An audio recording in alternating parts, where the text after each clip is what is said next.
Hi, I'm going to be reading chapter 23 and 24. All right, so far we have Veruca left, Charlie left, and Mike TV.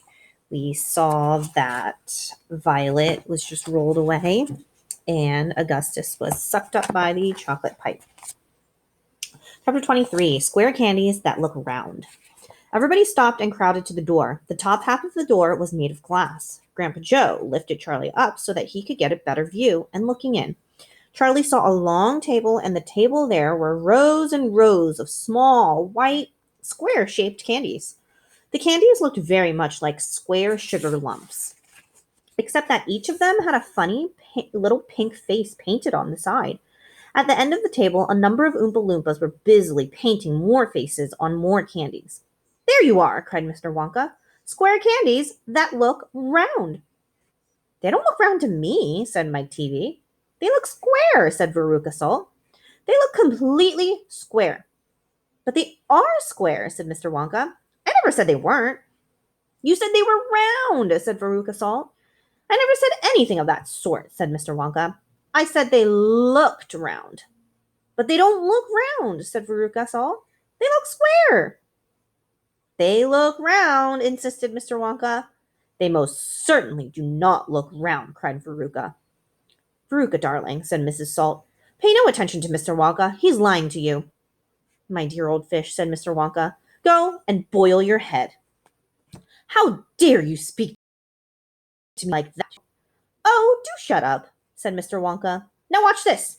He took a key from his pocket and unlocked the door and flung it open, and suddenly, at the sound of the door opening, all the rows and rows of little square candies looked quickly round to see who was coming in. The tiny faces actually turned toward the door and stared at Mr. Wonka. "There you are," he cried triumphantly. "They're looking round. There's no argument about it. They are square candies that look round." "By golly, he's right," said Grandpa Joe. "Come on," said Mr. Wonka, starting off down the corridor again. "On we go. We mustn't dawdle." "There are the square candies looking round." Like looking around. Get it? "Butterscotch and butter gin," it said on the next door they passed. "Now that sounds a bit more interesting," said Mr. Salt, Veruca's father. "Glorious stuff," said Mr. Wonka. "The Oompa Loompas all adore it. It makes them tiddly. Listen, you can hear them in there now, whooping it about." Shrieks of laughter and snatches of singing could be heard coming through the closed door. "They're drinking butterscotch and soda. They like that best of all. Butter gin and tonic is also very popular. Follow me, please. We really mustn't keep stopping like this." He turned left, he turned right. They came to a long flight of stairs. Mr. Wonka slid down the banisters. The three children did the same. Mrs. Salt and Mrs. TV, the only women now left in the party, were getting very out of breath. Mrs. Salt was a great fat creature with short legs, and she was blowing like a rhinoceros. "This way," cried Mr. Wonka, turning left at the bottom of the stairs.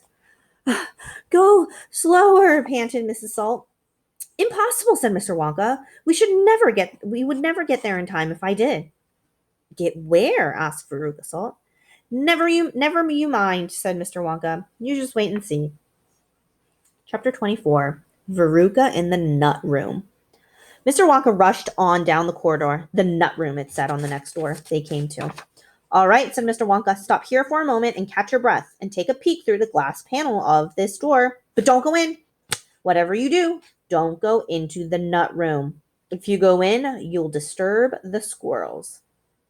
Everyone crowded around the door. "Oh, look, Grandpa, look!" cried Charlie. "Squirrels!" shouted Veruca Salt. "Jeepers," said Mike TV. It was an amazing sight. 100 squirrels were seated upon high stools around a large table. On the table, there were mounds and mounds of walnuts, and the squirrels were all working away like mad, shelling the walnuts at a tremendous speed. "These squirrels are specifically trained for getting the nuts out of the walnuts," Mr. Wonka explained. "Why use squirrels?" Mike TV asked. "Why not use Oompa Loompas?" "Because," said Mr. Wonka, "Oompa Loompas can't get walnuts out of walnut shells in one piece. They always break them in two. Nobody except squirrels can get a walnut whole out of walnut shells every time." It is extremely difficult, but in my factory, I insist upon using only whole walnuts. Therefore, I have to use squirrels to do the job. Aren't they wonderful the way they get those nuts out? And see how they first tap each walnut in with their knuckles to make sure it's not a bad one? If it's bad, it makes a hollow sound and they don't bother to open it. They just throw it down the garbage chute. There, look, watch. That squirrel nearest to us. I think he's got a bad one now.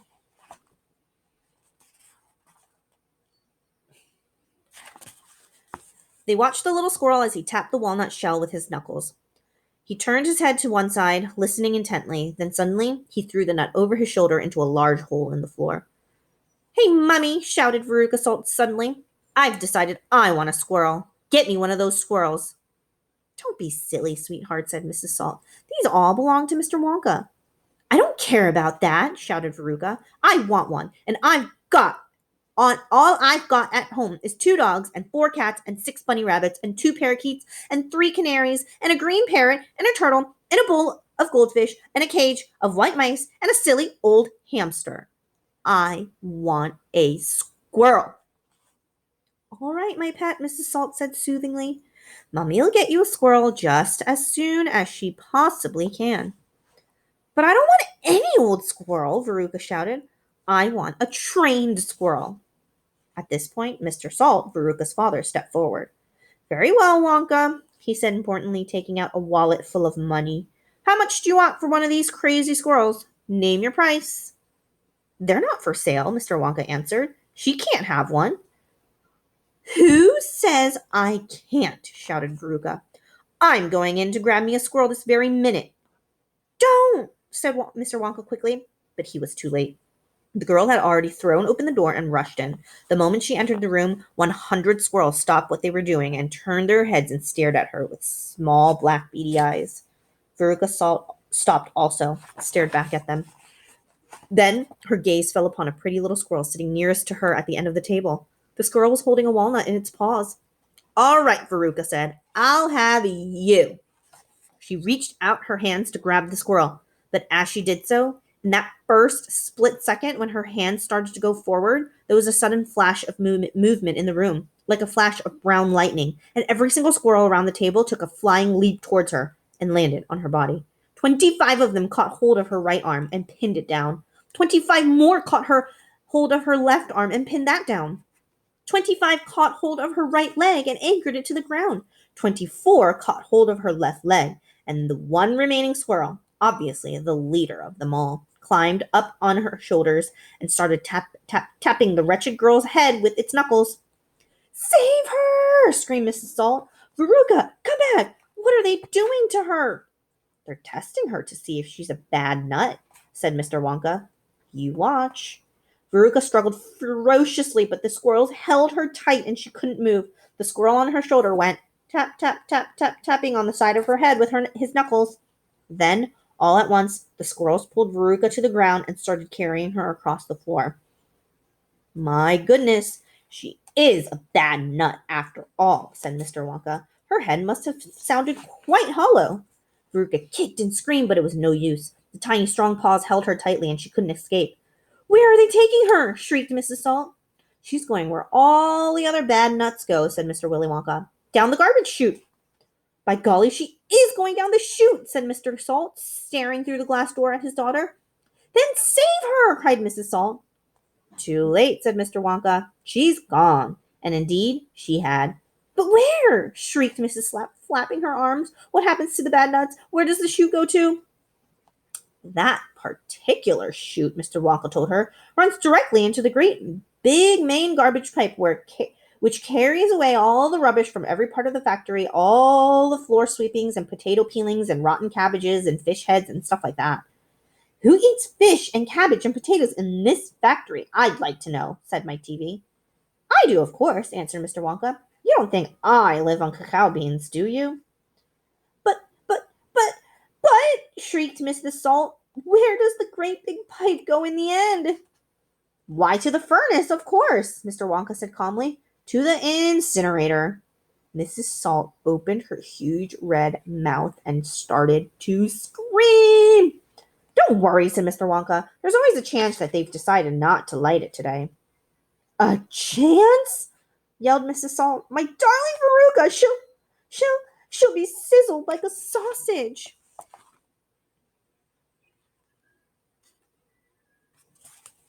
Quite right, my dear, said Mr. Salt. Now see here, Wonka, he added. I think you've gone just a shade too far this time, I do indeed. My daughter may be a bit of a frump. I don't mind admitting it, but that doesn't mean you can roast her to a crisp. I'll have you know I'm extremely cross about this. I really am. Oh, don't be cross, my dear sir, said Mr. Wonka. I expect she'll turn up again sooner or later. She may not even have gone down at all. She may be stuck in that chute just below the entrance hole. And if that's the case, all you'll have to do is go in and pull her out again. Hearing this, both Mr. and Mrs. Salt dashed to the nut room and ran over to the hole in the floor and peered in. Veruca! Shouted Mrs. Salt. Are you down there? There was no answer. Mrs. Salt bent further forward to get a closer look. She was now kneeling right on the edge of the hole with her head down and her enormous behind sticking up in the air like a giant mushroom. It was a dangerous position to be in. She needed only one tiny little push, one gentle nudge in the right place, and that is exactly what the squirrels gave her. Over she toppled into the hole, head first, screeching like a parrot. Good gracious me, said Mr. Salt as he watched his fat wife go tumbling down the hole. What a lot of garbage there's going to be today. He saw her disappearing into the darkness. What's it like down there, Angina? He called out. He leaned further.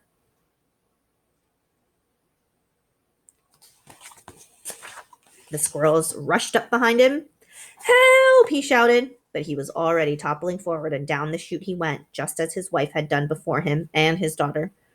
Oh dear, cried Charlie, who was watching with the others through the door. What on earth is going to happen to them now? I expect someone will catch them at the bottom of the chute, said Mr. Wonka. But what about the great fiery incinerator? Asked Charlie.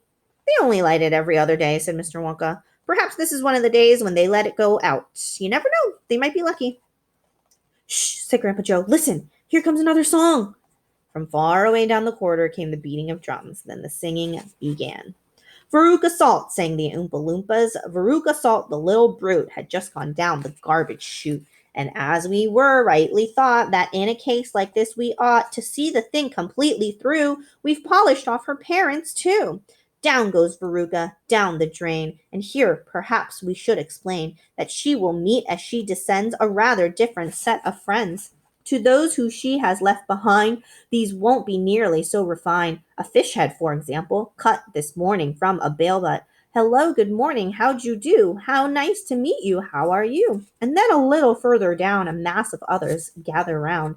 A bacon rind, some rancid lard, a loaf of bread gone stale and hard, a steak that nobody could chew, an oyster from an oyster stew, some liverwurst so old and gray one smelled it from a mile away, a rotten nut, a reeky pear, a thing the cat left on the stair, and lots of other things as well, each with a rather horrid smell. These are Veruca's newfound friends that she will meet as she descends, and this is the price she has to pay for going so very far astray. But now, my dears, we think you might be wondering, is it really right that every single bit of blame and all the scolding and the shame should fall upon Veruca Salt? Is she the only one at fault? For though she's spoiled, and dreadfully so, a girl can't spoil herself, you know. Who spoiled her then? Ah, who indeed? Who pondered to her every need? Who turned her into such a brat? Who are the culprits? Who did that?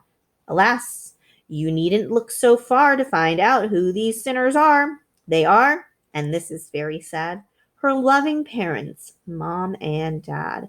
And that is why we're glad they fell into the garbage chute as well. All right, that was the end of chapter 24. Looks like we're down to Mike TV and Charlie Bucket. We'll see what happens, if anything happens to them.